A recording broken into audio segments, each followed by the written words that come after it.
Georgie, how we doing? Doing pretty good, man. Pretty good. All right. So, to all the people out there, we are trying something new on the Next Go Wins TV on our social media channels, specifically at YouTube. We obviously typically do the podcast at my house, which presents a problem logistically for Georgie and Joe. So that's why we're trying this. It's essentially using a website called Restream to do a little bit more content, I guess, remotely. Georgie, yeah, that camera quality is fantastic, by the Oh, way. it's great. I just look like a ghost, but I just need to go tanning. It's winter here. It was snowing all day. Just gotta We'll go work get on some it. sun. Yeah. We'll work on it. So we just got to work on Georgie's setup to get him a nice little. He'll just have to take the camera that we use here at the studio. He'll have to take it home. Well, I have a oh no, I don't have a camera here. Yeah. So, Yeah. but we're working towards it. This is one step in the right Yeah. direction Step already. by step. Step by step. Step by step. So today, what I wanted to do is just a quick little video talk about some of the stuff that's happening in the Premier League. One of the main topics, something that I've been really interested in so far, is our boy Ruben Amorim and how his implementation of that formation is working, how's that's going to look in the future. So Georgie, we've talked about it a lot, but so far, based off of the Ipswich game, a draw, um, and then he obviously played the Europa League game against Bodo Glimt, which is a win, a comeback win. How do you feel so far about the formation, the lineup, and his implementation of the system? First and foremost, Javi is a Manchester United fan now, and I don't know how to feel about that because like I hate Arsenal, but like Manchester United is just like another level of hate. So I don't know how to feel about that. But look, I've always said it. When Liverpool were linked with him over the summer, I was a huge fan. I would have liked him. I would have liked Alonso. Um, I think he's gonna be a really good manager for Manchester United. I don't think they have the players at the moment that he would like, obviously, just because he just got there. So he's gonna need a few transfer windows to figure that stuff out. But with the current players, with the style that he wants to play, I just don't really see it working, to be honest. I think there's too many holes in the team with the style that he wants to implement. And I know he can improve players, and I'm sure he will to a certain extent, but there's just some players in that team that like for all these years we've talked about Manchester United, whether it was from Moyes, Van Gaal, Ole, Mourinho, Ten Hag for 3 years now. We always talk about, oh, it's the manager, it's the manager, it's the manager. But at some point, the players have to look at themselves in the mirror and say, look, we're not performing good enough. We're not this. We're not this. And besides the first minute at the Ipswich game, I don't think Manchester United were really that good, to be honest. And I didn't watch the Europa League game. They did win me some money though on the comeback win, but I don't know. It's gonna be very interesting. I think now we're gonna finally see his style a little bit more, just because now we're gonna get plenty of Premier League games like back to back to back, and we're gonna get to see the flow of games and see how they set up and how they play. And I'm sure he's gonna make a lot of changes in between those games, but I don't think he has the players. I think he has some. Like I think Ugarte is gonna be really good, and I think he played under him at Sporting. So I think that helps having that player that you've had before as you're coming into the team. But from what I've noticed, I think he has Bruno playing a little bit deeper, and Yep. he's just spraying balls trying to get players more involved, which in a way, I mean, it's not a bad idea. At first, he's probably I want to say their best passer, but one of the more creative players in the team, and just to get him more on the ball, more in the defensive setup, and to be able to distribute, I think that helped him out. Especially when you have Garnacho running, Rashford running in behind, and Rasmus running in behind, and all those players. So that might work out. Yeah. So that was an interesting one because I thought he'd have Bruno Fernandez as one of the two tens. Just naturally, you think that that's where he would put him. It makes sense he wants to drop him in a little bit deeper, especially to help in the build up with a technical player like you said who can spray balls in behind. Who would you say in the current lineup then, out of the current players that he has, do actually fit the system and will be there long term as part of his project in that formation. It's tough because we have Euro coming back soon. I don't know if he's actually fit for tomorrow or not, but he's coming back very soon. I did see that he was training. I like, well, we're yet to see, but he's been talked about a lot as one of the generational center backs for the next 10 years or so. So we're going to see how that works out. But we have Euro coming back. The lit will be okay, I think.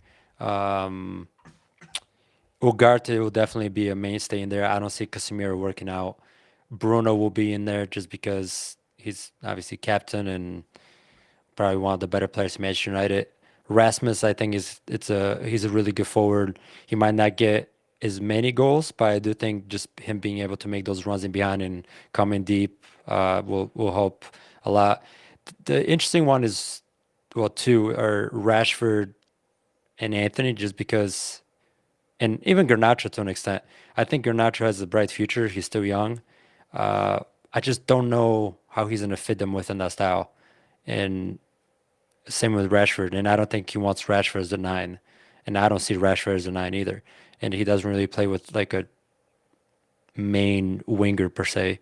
So it's going to be very interesting what he does with Rashford. And I've already seen videos of people online talking about Rashford and how Amorim doesn't seem well through his body language, how he doesn't really like him because did you see the video of Rashford throwing the gloves on the ground No, I when didn't. he's about to get subbed down and one of the trainers from the bench comes and like is asking for the gloves like to pick them up like to give it to Hussein and he just throws one on the ground so the guy picks it up and then goes up to Rashford for the other. Rashford looks around, throws it on the ground, and the guy has to pick it up again. And everyone's like, dude, that's like so disrespectful.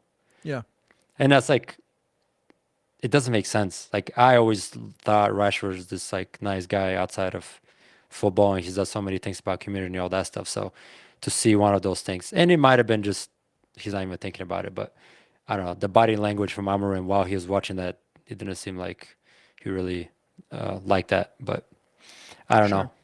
So I mean, you touched on like Garnacho is one that's tricky for me because I think everyone can agree that he's a really good attacking player when he's in form, but he's a traditional winger, and that's where you would put him. He's somewhere out wide. In this formation, you don't really have traditional wingers. You have two tens, and then you have wing backs. And Garnacho doesn't really fit the wing back position because he's not going to be a player that's going to be running up and down, doing both sides of the work and the attack and the defense.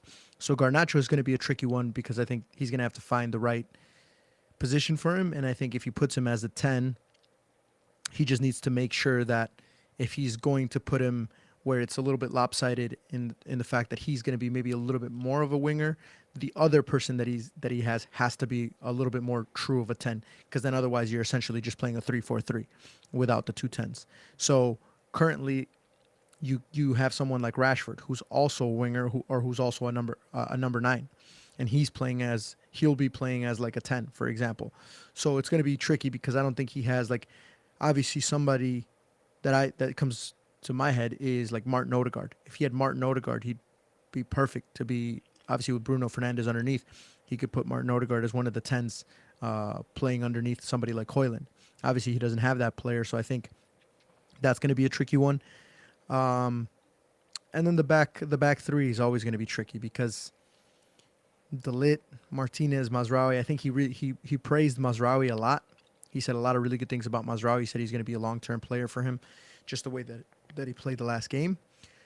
But Martinez and Delit, even just Delit a little bit more for me is always all over the place. So you're never really sure what you're going to get.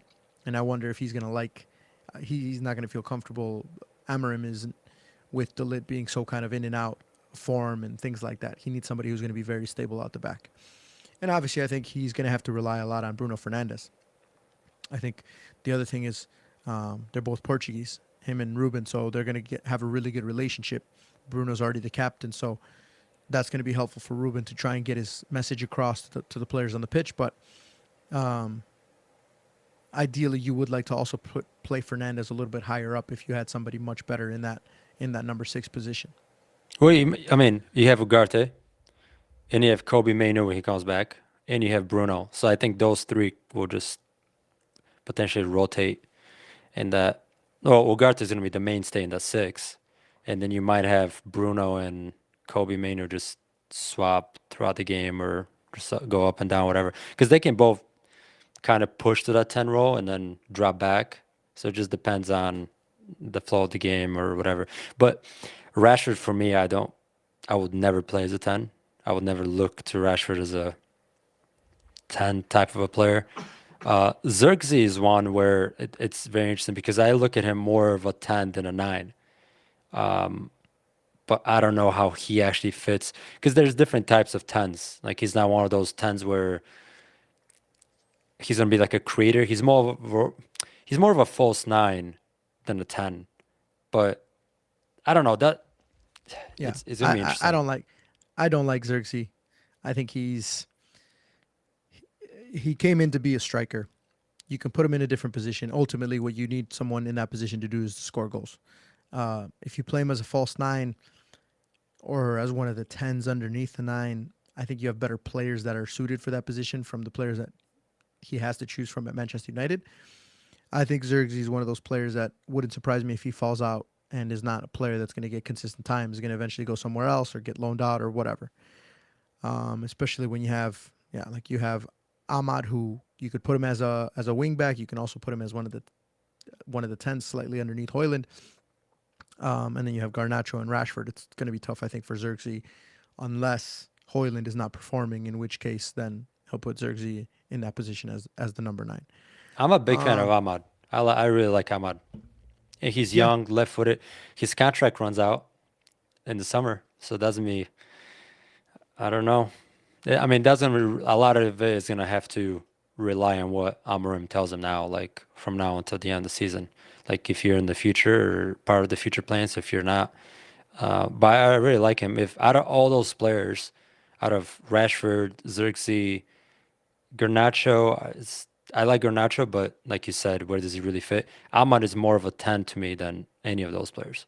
Like if I had to pick any of those, like I would, because he's creative, he's very neat and really good close ball control, and maybe just because he's left-footed, that's why I really like him that much. But yeah, um, I like him too. I think he's a good player. I don't know if he's for me. He's a 10. I think for me, he's more of a player that you would like to get isolated out wide yeah, and to just go 1v1, cut into the box. Very, very similar to Salah. See if you can get the ball out wide, cut in, take a shot. He's very good at going 1v1. He's very good at cutting inside. So I think that's where naturally you'd want to get him in those positions a little bit more. But yeah, for sure, he's going to get some interest from some clubs outside. If especially if Manchester United is not going to guarantee him, all of the playing time, and Ruben's going to tell him that he's not fully convinced. Um, what do you see in this formation? In the essentially it's the three. It's really a 3-2-4-1 because the way that the position of the wingbacks is so high that they're almost playing in that same line as the two tens. So really, you're building out with the five, and then the wingbacks are in that same line with the two tens, and then you have the number 9 underneath. So what do you make of that formation specifically? I mean the formation is good if you have the players, and I think even when like now this season, Ten Hag, I remember when he played against Liverpool, when Liverpool won 3-0. The wing backs were so high every single time, and they try to build from the back. Liverpool just intercept the ball and just go down the line and be wide open, and there's not enough time for them to recover. And I see similar problems like with this because again, higher wing backs. Manchester United are not that great at building out of the back with those current players. So if you get caught, it's essentially the same exact thing as Ten Hag. Now, would it be better essentially just because Amorim is potentially a better manager or a better fit for Manchester United? Of course, with time we'll see, but it's going to be very very similar if they actually try and play out of the back as they did with Ten Hag, and they were just forcing the ball to the middle. I see with Amorim potentially just going a bit longer, just like we talked about with Bruno, and just kind of overpassing that little midfield area where it's centrally can get to with like depends on the team you play, obviously, but um, I don't know. I think he's gonna struggle to figure out what players work best for his style. And I think it's going to take him a while before, obviously, with the you have January coming up. Luckily for him, I don't know if he's going to be able to spend enough money to get something going in that period. But I think this is a very crucial year for Manchester United because I know he just came in, but again, if you're Manchester United, you're supposedly one of the biggest clubs around the world. And if you're not consistently challenging for, even if it's like whatever, FA Cup in the first season of it coming in, it's going to be very, very tough for players to be able to come in. But I don't know. What place are they in? They're in 13th right now. They play Everton tomorrow, who are also battling to stay in this league. So it's not going to be an easy game. I don't know. Like Yeah. imagine. So first game away at Ipswich, 1-1. Ipswich are battling to stay in the Premier League. Pretty much one of the worst teams in the Premier League. 1-1, and you don't really play that well. Like you probably, if anything, Ipswich deserve to win that game. And usually when a new manager comes in, even if you don't have the time to prepare and all that, you see the bounce from the players.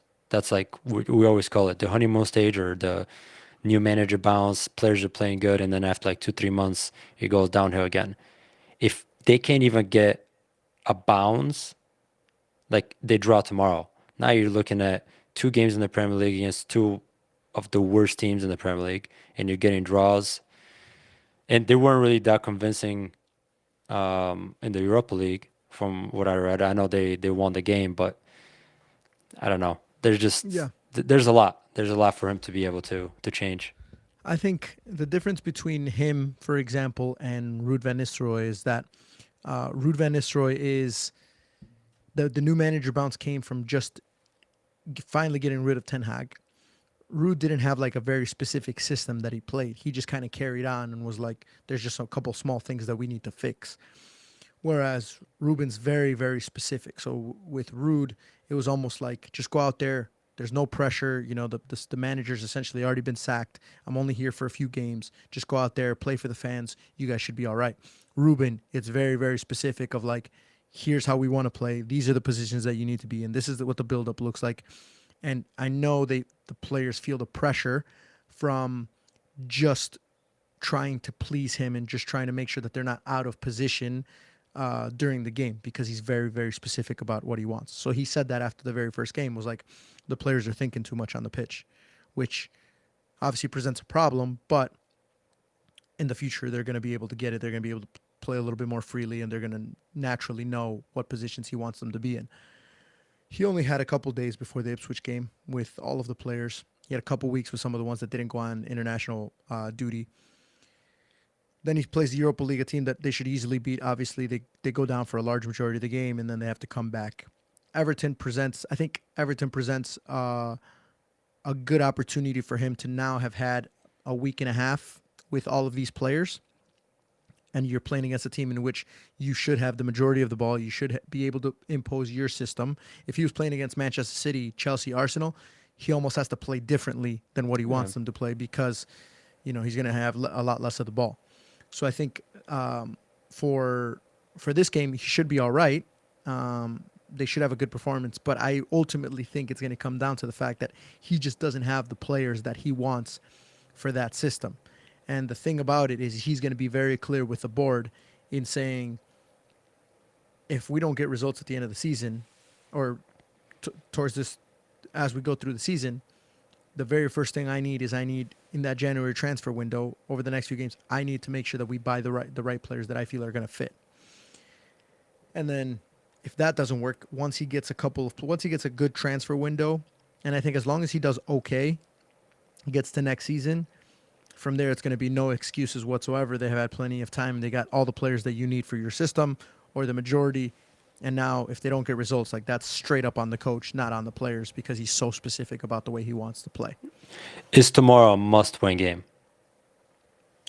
I don't know if tomorrow's a must-win game because I think he's still building. I think it's definitely not. It's hard because if he loses, for example, against Everton, and by the time this video's out, for the most part, I mean, this will have already happened. But still, if he loses the game against Everton, I think the first thing that people are going to say is he doesn't have the players. Yeah. He's got a system. He doesn't have the players. So we need to get new players in. It's clear that these players aren't good enough. It's not going to be on him. It's going to be on the players if he loses. Yeah. Yeah. Oh, definitely. And if he wins, then obviously they're going to be like, oh, the Ruben Amorim effect is already taking place, and he's a brilliant manager, and look at he's getting players that aren't that good to play in a system that he believes in and is going to work. And if he draws, then he'll just say, okay, it's going to take a little bit of time, and still in that same stage of learning and all that stuff. So I don't think necessarily it's a must win or you can't lose or whatever. But it's just depending on the result. It's what it is that you're going to be able to blame for why they couldn't win. Well, the reason why I ask is so you have Everton tomorrow, Arsenal the following week, Nottingham Forest, then you have Europa League against Victoria Pleasant, which is a big game because they don't have that many points in the Europa League. Then you have Man City, and then you have Spurs in the EFL Cup, and then you have Bournemouth, which Bournemouth are a really good team. So Yeah. you look at So it's, tomorrow now, and it's like, dude, this it, is a tough yeah, schedule. sure. Besides the Victoria Pleasant one, right?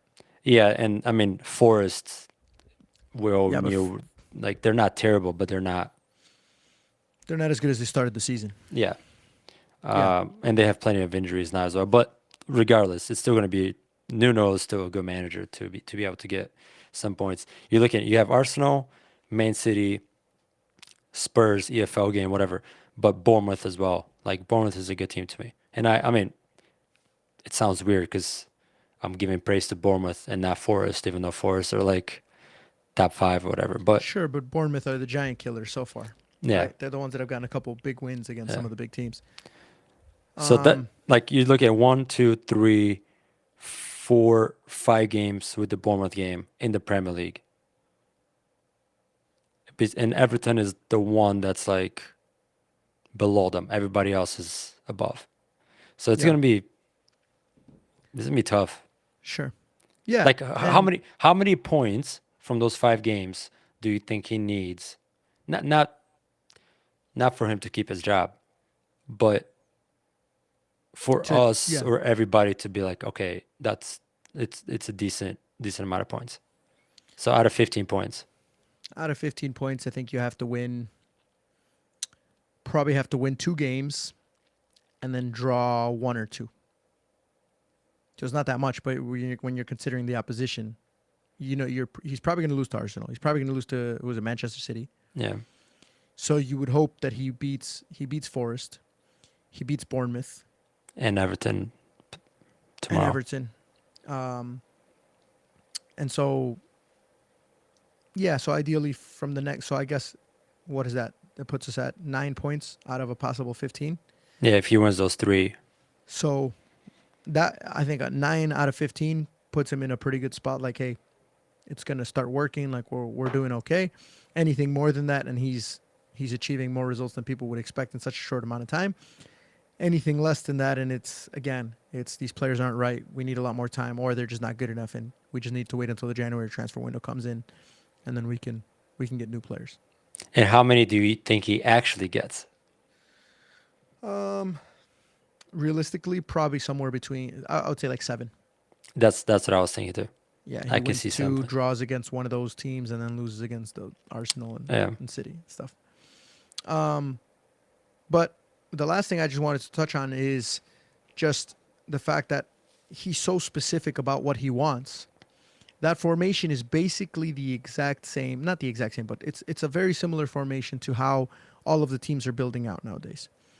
Every team in possession, Manchester City, Arsenal, Chelsea, in possession are playing with a back three. Whether they start with a four, they go into a back three. When they're in possession, they invert the fullback and then they turn it into a box in the middle, which gives you an extra number in the middle for the build up. Makes it harder for the opponent because not many teams go play in a box or match up in the middle. So I think, especially with him in the first few weeks, it's very simple for him to say, like, look, we're working overtime. We're essentially doing 2-a-days. Like, it's not just show up, practice, and then go home. Now it's going to be show up, training in the morning, probably a lot more video and a lot more analysis than you're used to in the afternoon, or maybe a second session in the afternoon, just a walkthrough and stuff, because it's all super specific information. Um, and then if you're not getting it, you're not going to be part of my my plans in the future. So that's the thing. It's like at the end of the day, we're going to be able to either praise Ruben Amorim for saying, well, he turned Manchester United around, or we're going to blame him and be like, you're not as good as you thought you were. That system is not working. And unless we turn into PSG and just buy all the most expensive players, like it's just not going to work in the Premier League against some of the big teams. However, I also think that the reality is that the ceiling for Manchester United, or the expectations, let's say, is not as high as they used to be 10 years ago. 10 years ago at this point, you're talking about winning Premier Leagues. Now, you're like, can we at least guarantee that we're going to get Europa League, finishing fifth, or can we try and snag a Champions League spot? If we snag a champion, like let's say he finishes in top four this season, that's an extremely successful season Oh for yeah. him coming in. If he finishes in Europa League spots, that's still pretty good. And then I think anything lower than that, and it's just kind of like, it's just kind of the same. But we just have to, again, we have to wait until the summer transfer window. He gets everybody in, then there's no more excuses going into next season. But at least we can sit here and say that Manchester United have a style. Because Sure. up until this point, we talk about Ten Hag for 3 years. Until the last game of the season, I had no idea what in the world he was trying to play. And I think that's always been the critique of Manchester United. Like, what are they actually trying to achieve? What are they trying to do? What's the style? What's the identity? So if you bring in a manager that has this strong of a belief, which Amorim does, and like believes in himself, his staff, and the system that he wants to play, then at least we can say, look, he brought something different. He tried to do it, and it just didn't work out. But it's a lot more than Ten Hag, if we're Yeah. being honest. And I know people are gonna say, "Well, Ten Hag won me trophies." It doesn't matter. Let's be honest. These trophies mean nothing. Like obviously you want to win trophies, but if the football and you're finishing, I don't know, fifth, sixth, seventh, eighth, whatever, for X amount of years, and you're not seeing the progression, you're not seeing the identity, you're not seeing anything, and you win an FA Cup, then it's not really that big of an achievement to where Ten Hag should keep his job or anything of the sort. And we've talked about it on the podcast. At least I think Ten Hag is more of a tournament coach. 4 or 5 games he needs to win. That's it. That's why anytime he goes into a final against Manchester City or whatever, he can win because his style of football, not that it's like a certain style, but I mean, in a way it is. It's just park the bus and counter, and that's it. And against Manchester City when they won, that's what it was. And they just counter, and they, for the most part, they don't score. But there are games where they do score, and they end up winning games because of that. Um, the way the Ten Hag sets them up, anti-football, whatever everybody wanted to call him. But I don't know. Um, at least with Amorim, I know that he's gonna try to implement a style, and like you Yeah. know what the style is. Whether with previous managers, it was like, what are we gonna get today? Like we just didn't know. Like Yeah. now you know. Like now we're gonna now we just have to see if one these players can you know take it all in and do it themselves, or he needs to go out and buy players. And if that doesn't work out, then his style is just not good enough or whatever for the Premier League, and that's just that. Sure. And I think having a style of play and some sort of a philosophy gives you the opportunity to have the support from the fans when things aren't going well. Because that's the thing. If you are not getting results and the fans can't figure out what you're doing and there's no attractive, entertaining style of football, the fans will turn on you right away because they're going to blame you. I think when you have someone like Ruben who he might not get results right away, but he finds a way to get the fans to believe in the system, to know that there is something in place that's just going to take a little bit of time. They can support you a little bit longer. I use like Southampton as an example. Like Southampton, they're not getting any results right now. They're struggling really, really hard. However, you can appreciate the style that they're trying to play and what the coach is trying to do there, which I think ultimately gives them a little bit longer. Like, think about it. Southampton is at the bottom of the Premier League right now, and the man hasn't been sacked yet. And They I think, they they get they did get the draw over the week. When right. was it? Yesterday. Yeah, So, and they've got like one win and maybe another draw or yeah. something like that. besides that, they've had some really good games, like really good build-up patterns, and it's attractive and entertaining to watch. But at the end of the day, they're not winning. So at some point, sure, he's going to get sacked, right? But I think the fans can at least be like, well, let's give him a little bit more time because maybe he just needs a little bit more time. Like we see what he's trying to do, we see how they're trying to play. At one point, when it finally starts turning, the support is going to come so easy because they're going to know what that plan looks like and what that structure looks like. Whereas Ten Hag, I mean, it was easy just to say we don't know what kind of football we're watching. Yeah. We have no idea what he's doing. So that's why Ruben, I think people are going to be able to support a lot more. And he's got a lot of pressure, and he put that pressure on himself just because he is probably, I would say, he's the coach that's come into the Premier League with the most talked about system of implementation that he's has. Like everybody else is, oh, is he a good coach? Yeah, he's a good coach. All this and that, but he's the first one that they're like, this is how he plays. Everybody in the world can tell you, and if he doesn't live up to that in terms of getting results and success, yeah, they're going to be able to blame it all on him. Yeah, I mean, and at Sporting, he was winning everything. So everybody knows about Sporting. They know about how amazing they were in the Champions Leagues and what they did to, what was it, Man City right before he left. That was his last game, whatever. So all that pressure is going to come. The expectations. People are just going to expect, like, oh, he can do this in like 3 weeks because that's the day and age we live in now. Everybody wants right now, give me the result now, or like you're not a good coach, you're not a good manager, you're not a good player. You have one bad game, you're terrible, out, all Yeah, that. Like that's just what like the world we live in now. So he's as much as we say he's gonna have time, and I think he will.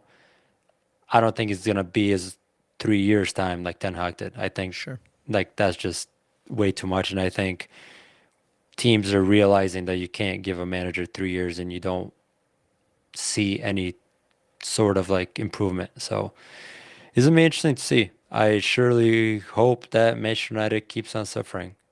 So I'm a huge supporter of coaches, of managers. I don't want to support Manchester United. I don't want them to do well, but for the sake of a manager, I at least want to see some sort of entertaining style of football. So I hope he brings that. I Sean Dyche, man, why don't you support him tomorrow? Now listen, That's not your Sean, boy. Sean Dyche is not my boy, What? and he's gonna get sacked. I thought you support managers and coaches. I support good managers and coaches. I want good coaches and good managers, progressive managers, ones with ideas, ones with a lot of creativity. I want them to succeed. The other guys I could care less about because I think especially I'm still pretty young, but I remember like they tell you when you start getting into job searches and coaching as well as like you need experience, and that frustrates me because it's like experience doesn't guarantee success. Sometimes it can be you can have a lot of experience, all of it could be bad experience, and like that doesn't make you a good manager just because you have it. That's why these old managers kind of piss me off a little bit because I'm like, you guys are just getting jobs because you've had jobs in the past, not because you're really creative, not because proven success. And I think if I'm somebody who's hiring a person, I could care less about it, your experience, if I truly believe in you as a person and what your philosophy is. So I don't know. It's always kind of nice to see some of these younger managers coming about with new ideas and fresh perspectives. So we'll see how it goes with with our with our boy Ruben Amorim. Unfortunately, Georgie's happiness has ended now that Ten Hag is no longer the coach of Manchester United. This is He so wanted, sad, man. I was but Ten Hag again. I was the biggest supporter. I know you were. All the Liverpool, Arsenal, City, Chelsea, Everybody. all of their supporters were Yeah. the biggest supporters for And Ten Hag. that's how you know. That's how you know it's bad. When every single team comes together and it's just And wants like you to keep your job. and wants you to keep your job. Like that's crazy to me. That's Yeah. insane. But yeah, so we'll see how he does. Let us know in the comment section if you guys liked this new format. We'll try and do a couple videos a week like this, just to kind of keep you guys updated with breaking news. Georgie, any final thoughts before I end this? Well, prediction. I know this video people are gonna watch it after the Everton game We'll just see if we were because right or it's wrong. because it's in like what literally 8 hours. Yeah, I'm going to say just because I want to like. Do you know how bad it is for me? Like Manchester United, I hate. Everton, I hate. So like, might as well just be a boring.